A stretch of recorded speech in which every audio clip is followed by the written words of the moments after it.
Il ne s'agit pas d'abord de garantie. Macky a montré toute sa détermination et sa volonté d'aller en parfaite harmonie avec le peuple des assises. Nous n'avons pas parlé de garantie. Parce que d'abord, nous ne vendons pas la peau de l'ours avant de l'avoir tué. Aujourd'hui, Abdoulaye Wade n'a pas encore perdu. Il a perdu une bataille, mais pas la guerre.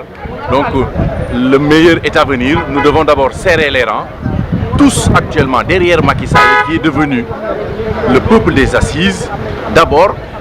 Et ensuite, on verra demain, quand il sera élu, ce qu'il fera.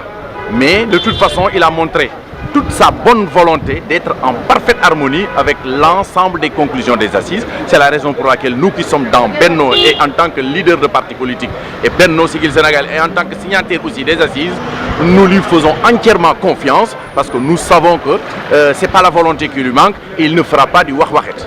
Voilà tënkal ma ko ci wolof rek.